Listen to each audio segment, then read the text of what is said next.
33ನೇ ಶ್ಲೋಕ ಹೀಗಿದೆ: तुम्हारे भजन राम को पावै जन्म जन्म के दुख बिसरावै.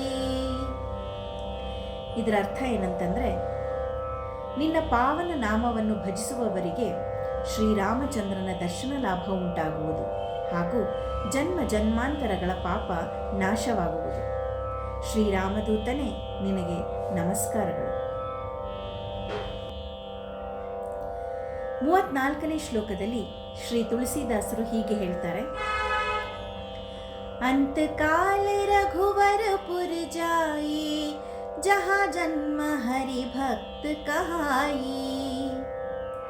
ಇದರ ಅರ್ಥ ಹೀಗಿದೆ: ಗಾಢವಾದ ಭಕ್ತಿಯುಳ್ಳ ನಿನ್ನ ಭಕ್ತನು ಮರಣಾನಂತರ ಭಗವಾನ್ ಶ್ರೀರಾಮನ ಪರಮ ಪದವನ್ನು ಪಡೆಯುತ್ತಾನೆ.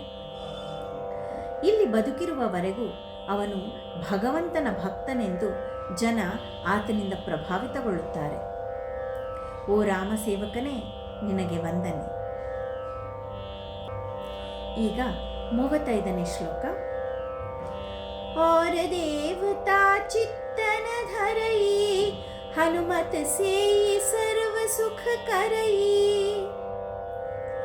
ಈ ಶ್ಲೋಕದಲ್ಲಿ ಶ್ರೀ ತುಳಸಿದಾಸರು ಹೀಗೆ ಹೇಳ್ತಾರೆ: ಅನನ್ಯ ಭಾವದಿಂದ ನಿನ್ನನ್ನು ಭಜಿಸುವವನು ಸರ್ವ ವಿಧದ ಸುಖಗಳನ್ನು ಪಡೆಯುತ್ತಾನೆ.